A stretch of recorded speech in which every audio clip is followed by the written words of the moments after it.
Good day, grade 8 learners! Welcome to Mathematics Quarter 3, Module 3, Solving Corresponding Parts of Congruent Triangles, Week 5. In learning this lesson, you have to prepare the following: a notebook and a pen to take note of the important points during the discussion of this lesson. Are you now ready? Let's start. This lesson is all about corresponding parts of congruent triangles.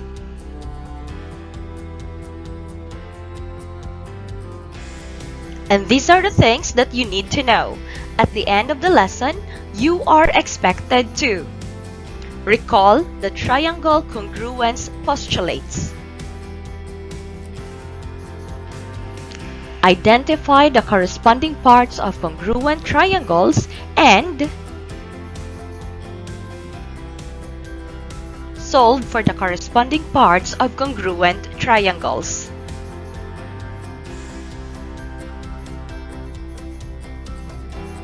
What's in? This time, let us recall first the definition of some of the different triangle postulates that you learned in the previous module. Can you still remember? Can you give me some? Alright, yes, so one of the different triangle postulates is SAS, or side angle side congruence postulate. And yes, it states that if the two sides and an included angle of one triangle are congruent to the corresponding two sides and the included angle of another triangle, then the triangles are congruent.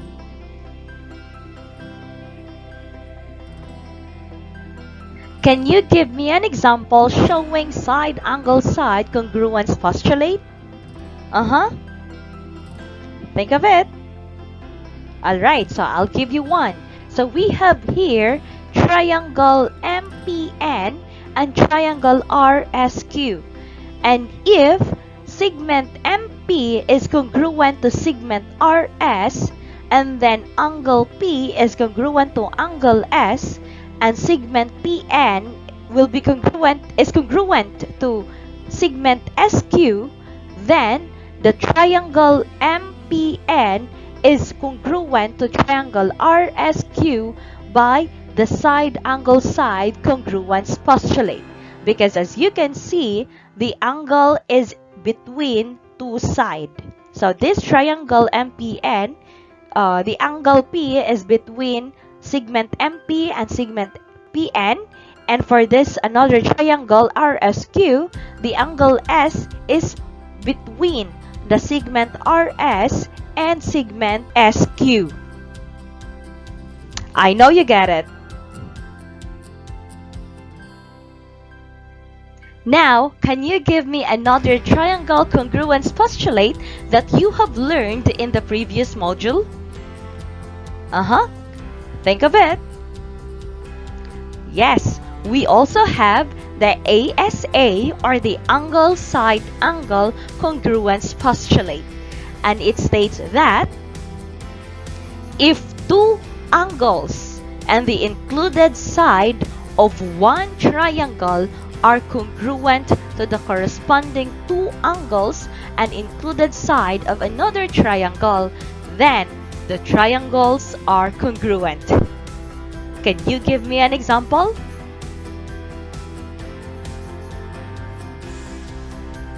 So we have here triangle ABC and triangle DEF. So by ASA congruence postulate, or the angle side angle congruence postulate, if angle B here is congruent to angle E of this another triangle, segment BC is congruent to segment EF of another triangle, and angle C is congruent to angle F, then triangle ABC is congruent to triangle DEF by angle-side-angle congruence postulate.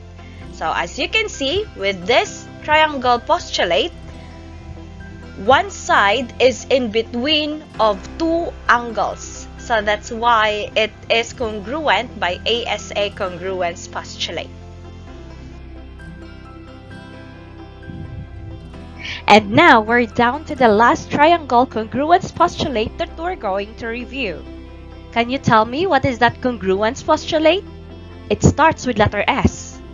What could it be? Think of it. Alright, that is correct. And that is side, side, side, or the SSS congruence postulate.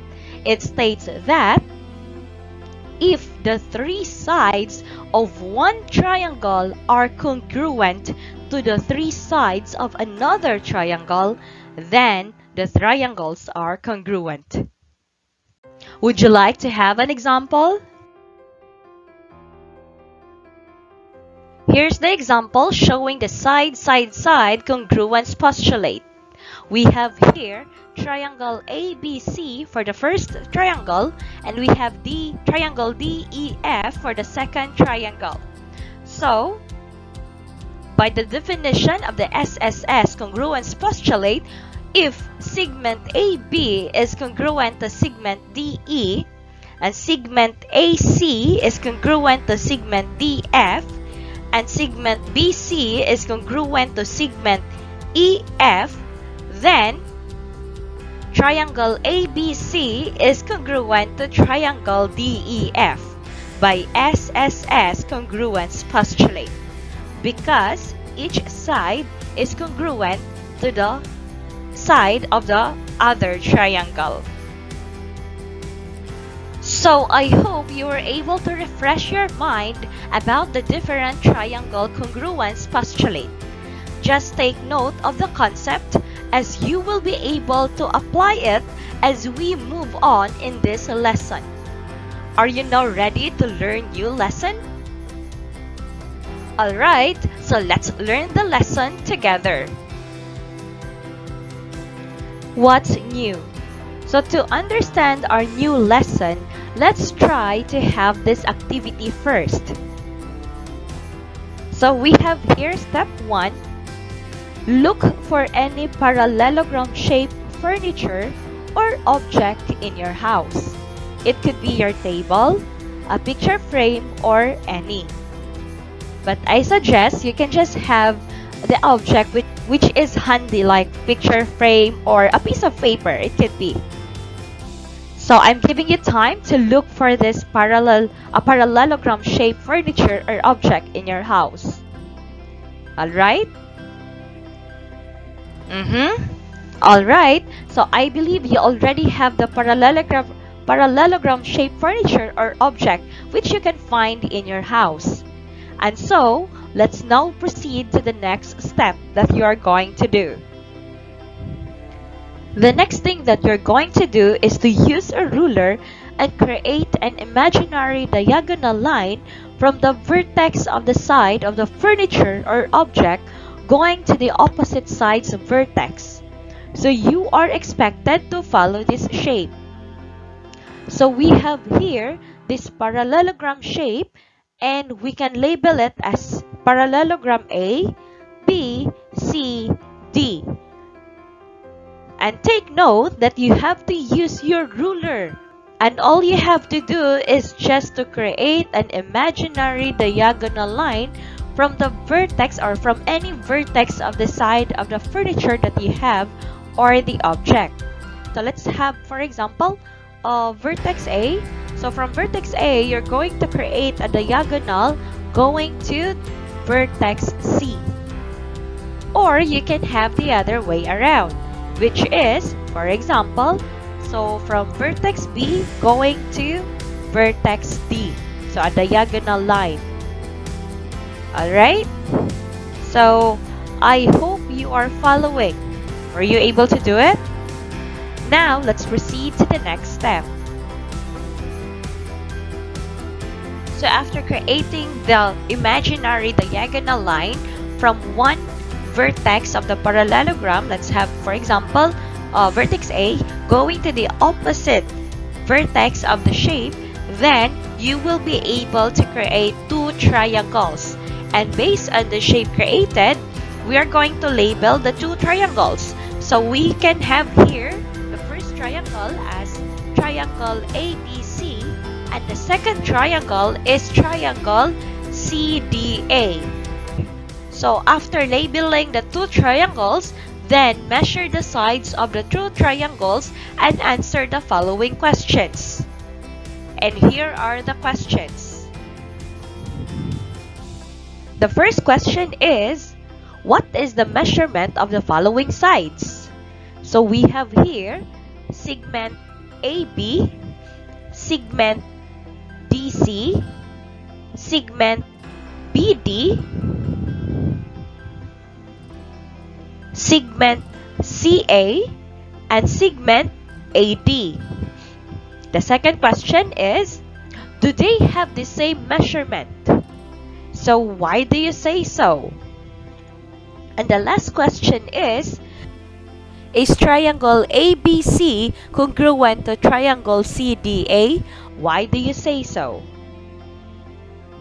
In this case, we will not be able to have the same measurement of the given segments because we know that we have different types of furniture and we also have the different object that we chose in our house. But take note that we will be able to know if the measurement of each side of each segment is congruent to the other side. So based on the activity, you were able to find out that triangle ABC and triangle CDA have the same measurement of sides as they correspond to each other. So, this activity will lead you to understand more how to solve corresponding parts of congruent triangles. So, are you now ready to learn another lesson? Alright, so let's learn together. Before we go on to solving corresponding parts of congruent triangles, let's unlock first the definition of terms in this lesson. So we have the first term, congruent triangles. So it means that two triangles having the same angles and sides.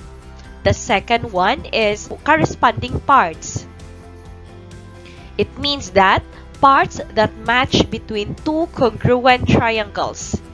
The third term is corresponding angles. Angles with the same measurement in the pair of similar triangles. Next is we have corresponding sides. Sides with the same measurement in the pair of similar triangles. And the last one is the congruent symbol. And take note, this is the symbol for the congruent symbol. Alright? So these are the terms that you need to take note as we go on to this lesson. What is it? Example 1, we have here, think of it. You are holding a foldable rectangular mirror. The mirror can be folded diagonally, and the shape became a triangle which are congruent to each other. You labeled the rectangle mirror as rectangle DEFG. What are the corresponding parts?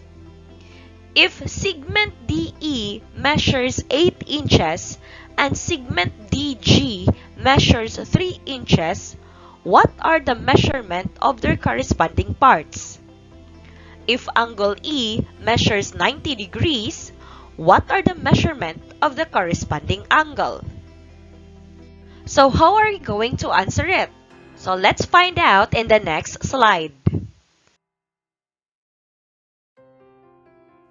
To visualize and solve the problem, we need to follow the following steps. So we have here the first step, which is draw and label the triangle. So based on the problem, we all know that the rectangle is labeled as rectangle DEFG. So take note that based on the problem, some measurement of the parts of the rectangle are also given. And we have the segment DG, which measures 3 inches. And we also have segment DE, which measures 8 inches. And the measurement of angle E is also given, which is 90 degrees. So that is the first step. Now let's proceed to the next step. So we were already able to draw and label the rectangle, and we have here rectangle DEFG and its given measurement. So this time, we're going to identify the corresponding parts and take note, based on the given problem, the rectangle can be folded diagonally. So with that, we can be able to create two shapes. And these are two triangles. And we can label it as the first triangle as D sub 1, F sub 1G, and the second triangle as D sub 2, E, F sub 2. So why do we have the label D sub 1, D sub 2, F sub 1, and F sub 2? Why is that so? It's because, take note, that they are sharing the same vertex. So that's why we make use of these labels D sub 1, D sub 2, F sub 1, and F sub 2. Is it clear? I hope so. This time, let's proceed to the next. Now, we're done giving labels to the two triangles. This time, let's find out the corresponding parts. And take note, since the triangles are congruent, then the corresponding angles also have the same measurement. So, for the corresponding angles, take note that if angle E, we have here angle E is 90 degrees, therefore, it is congruent to angle G. And take note also that angle D sub 1 is congruent to angle F sub 2. Angle D sub 2 is congruent to angle F sub 1. So these are for the corresponding angles. This time, let's proceed to the corresponding sides. Same as with the corresponding angles, since the triangles are congruent, then the corresponding sides also have the same measurements. And these are the following measurements, or these are the following corresponding sides. So we have segment GF sub 1 corresponds to segment ED sub 2. And we also have segment D sub 1, F sub 1 corresponds or congruent to segment F sub 2, D sub 2. And the last one, we have segment D sub 1G is congruent to segment F sub 2E. So these are the corresponding sides. So we were already able to identify the corresponding parts of the triangles. This time, let's find out their measurement. So let's start first with the corresponding angles. So we have here the corresponding angles, and take note, since angle E is congruent to angle G, right? So in this case, since they are congruent, then therefore, since angle E measures 90 degrees, then angle G will also measure 90 degrees. Right? So that is for the corresponding angles. This time, let's have the corresponding sides. So, since D sub 1, since segment D sub 1, G is congruent to segment F sub 2, E, this side, then take note that D sub 1G measures 3 inches, therefore EF sub 2 is also equal to 3 inches because they are congruent to each other. Alright? So same goes with the other parts. So we have here D sub 2E, which measures 8 inches, and take note its congruent part is F sub 1G. So in this case, this will also measure 8 inches. So those are the measurement of its corresponding parts. Did you get it? Do we have the same answer? Alright, that's good to know. So we have here the question, if angle D sub 1 measures 60 degrees and angle F sub 1 measures 30 degrees, then what are the measurement of their corresponding angles? So in this case, take note that angle D sub 1 corresponds to angle F sub 2, and angle F sub 1 corresponds to angle D sub 2. So in this case, angle D sub 1 is 60 degrees, then angle F sub 2 will also be measured as 60 degrees because they are congruent to each other. So same goes with angle F sub 1. Since the measurement of angle F sub 1 is 30 degrees and its corresponding angle is D sub 2, then D sub 2 will also measure 30 degrees. Were you able to get it?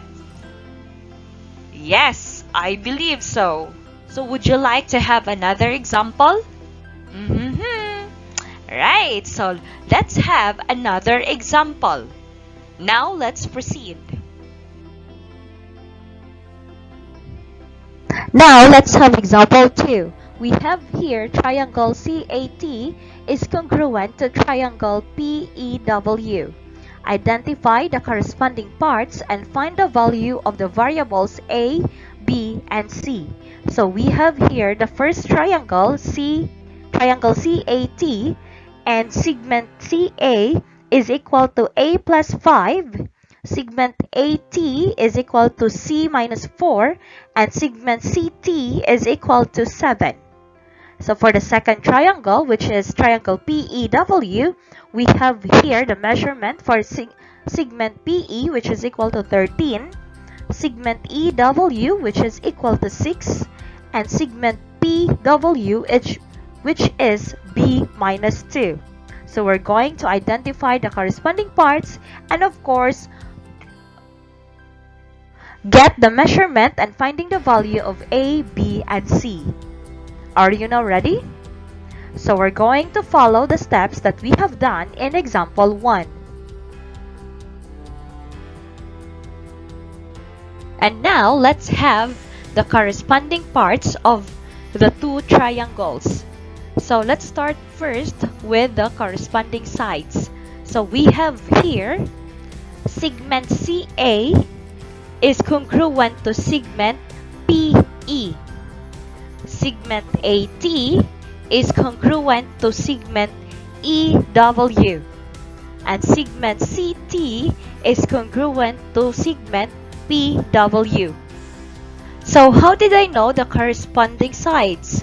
So let's say segment CA is congruent to segment PE. So here, as you all know, as you can see, they have this symbol for this angle, so which means it's 1. And for angle E, it also has this symbol, which means the second angle. So that is the corresponding side of the segment CA.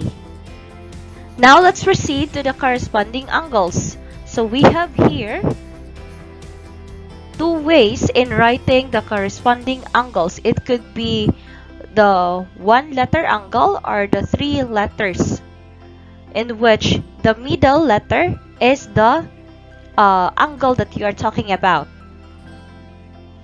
So we have here angle C is congruent to angle P because of this symbol, or you can say angle ACT is congruent to EPW, or vice versa, angle TCA is congruent to angle WPE. So it's just the same.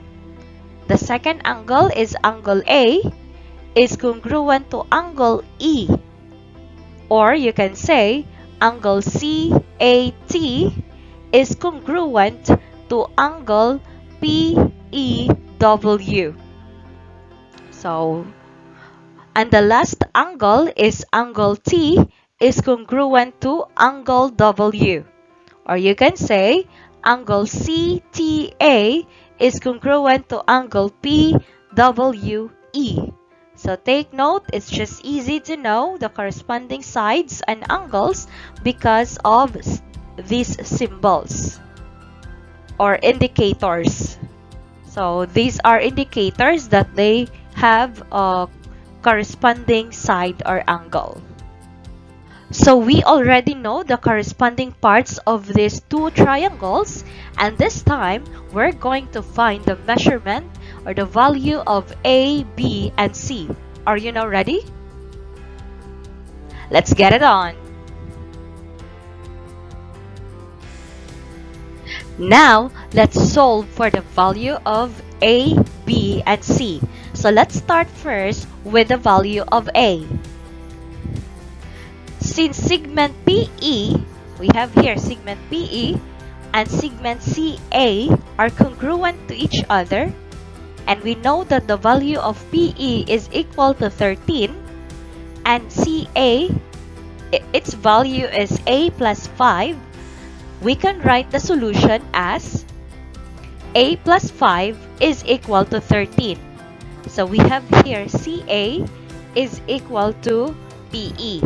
To get the value of A, all we have to do is to add the additive inverse of 5 so that it will be transferred to the right side. So we can have here A is equal to 13 minus 5, and the value of A is equal to 8. So to check, all we have to do is just to substitute the value of A to the equation A plus 5 is equal to 13. So we can have here 8 plus 5 is equal to 13. And so 8 plus 5 is equal to 13. So that is for CA and segment CA, and this is for segment PE, which is equal to 13. Therefore, A as equal to 8 is the correct answer. Now, let's proceed to solving for the value of B. So, to solve for the value of B, we have here, since segment PW and segment CT are congruent to each other, and we know that PW measures B minus 2 and segment CT measures 7, the solution is, we can write as follows. We can have it as PW is equal to CT, in which we can write as B minus 2 is equal to 7. So, add the additive inverse of negative 2 so that we can cancel it to the here at the left side, and we can have the positive 2 at the right side. So we can write it as B is equal to 7 plus 2. And B is equal to 9 because 7 plus 2 is equal to 9. And so to check, just the same as what we did in number 1 in solving for A, so we just have to substitute for the value of B to the given equation. B minus 2 is equal to 7. So we have here 9 minus 2 is equal to 7, and 9 minus 2 is equal to 7. Therefore, our answer, which is B is equal to 9, is correct. So that is the value of B.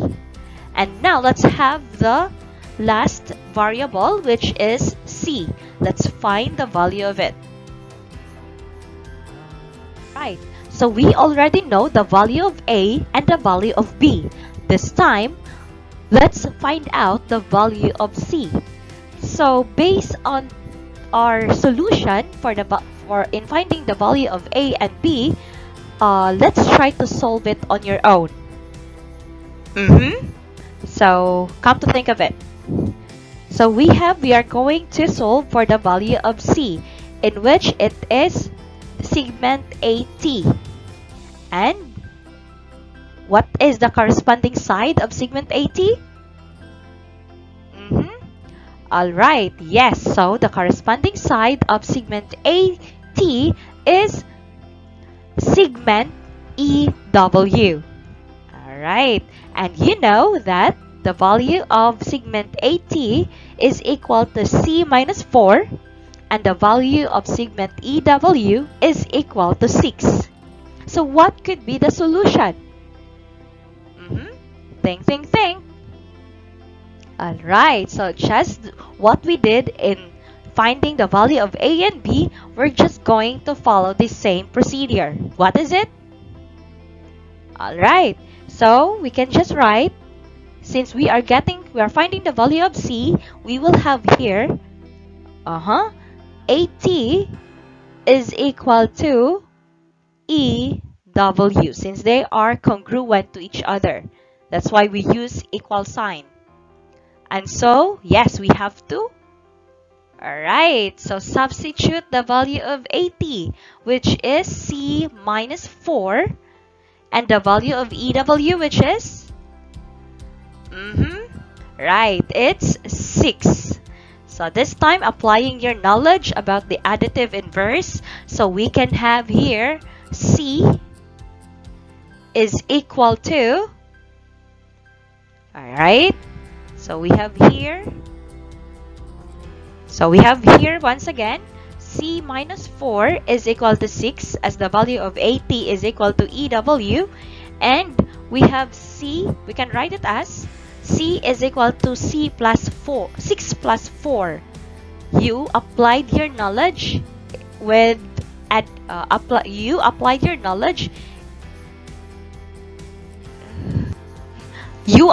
knowledge in additive inverse. Very good. You are learning.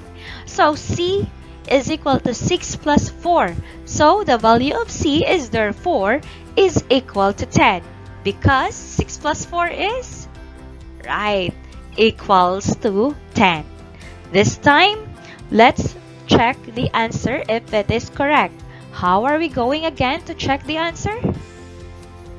Right, so using this equation, AT is equal to EW, all we have to do is just to substitute the value of C if it is correct. So the value of C once again, right, it's 10. So you are listening. So 10 minus 4 is equal to 6. So 10 minus 4 is 6, and 6 is equal to 6. Therefore, the value of C is really equal to 10. Was it easy to solve for the value of A, B, and C? Yes, I believe it was just really easy, since you were given the measurement of the sides of the triangle and its corresponding parts. And now, I believe you are now ready to proceed to our activity in the next slide. So you already know how to solve corresponding parts of congruent triangles. And now, I believe you are now ready to take this activity. What's more, this part is divided into two activities. So let's have A, instructions. Use the given information to solve the following. So we have here this shape. We have shape LMN, and it is divided by the diagonal, and we have divided by the diagonal segment OM. And we have segment OL, which measures 9, and segment NM measures 17. Angle N measures 120 degrees, and angle O measures 35 degrees. So this time, you need to give the answer of the following. So we have here number 1, measurement of angle MON. Take note, M here stands for the measurement. Number 2, the measurement of angle M. Number 3, segment NM. Number 4, the measurement of angle OLM. And number 5, the measurement of segment LM. Good luck in this part! Now let's proceed to the next activity. Letter B, instructions. Use the given information to solve the following. So we have here the given, which is triangle VGD is congruent to triangle CGO.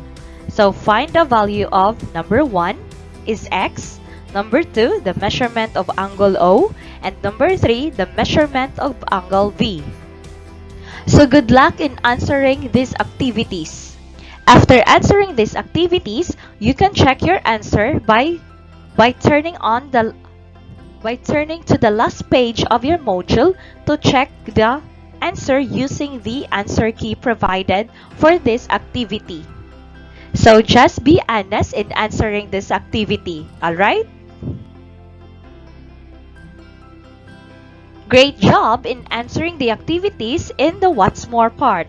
And now this is the only thing that you're going to remember about this lesson. So take note that if two triangles are congruent, then their corresponding sides and angles are also congruent. So take note of it. This time, you're going to challenge yourself by answering the performance task of this lesson. And that is what I can do. Instruction: read the situation below and answer the following questions. So here's the situation. Jenny will have her birthday this Saturday, and she wants to have a congruent triangular birthday cakes as she is obsessed of triangles. Her cakes look like the photo below. So this is cake 1 and this is cake 2. So here are the questions. So number 1, if cake 1 is labeled as triangle BEN and cake 2 as triangle TAK, write the corresponding parts. Number 2, if segment BE measures 10 inches, what is the measurement of its corresponding side? Number 3, if angle B measures 55 degrees and angle N equals 45 degrees, what is the measurement of the other angles? So break a leg in answering this activity. I know you can do it. And that's it for the lesson in this module. So I will end this lesson with a quotation from the unknown author, which states that good mathematics is not about how many answers you know. It's how you behave when you don't know. But I know in this lesson you paid attention, so I know you will just be able to answer all the activities given in this lesson. So that's it. Thank you for listening, and I hope you learned something. See you next time.